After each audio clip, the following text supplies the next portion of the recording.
We are looking at how to pronounce these names and more confusing names pronunciations too. Stay tuned until the end of the video to learn more. In English, it's pronounced as Tania, Ta-Ni-A.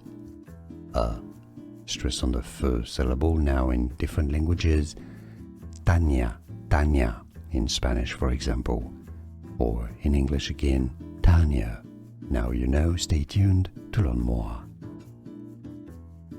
We are looking at how to pronounce these names and more confusing names pronunciations too. Stay tuned until the end of the video to learn more. In English, it's pronounced as Tania, Ta-Ni-A.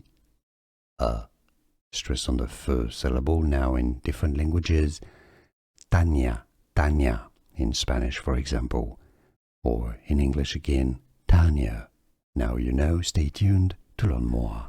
Here are more videos on how to pronounce more confusing words and names too many mispronounced. Like this video if you found it useful. I appreciate your support. I'll see you soon and thanks for watching.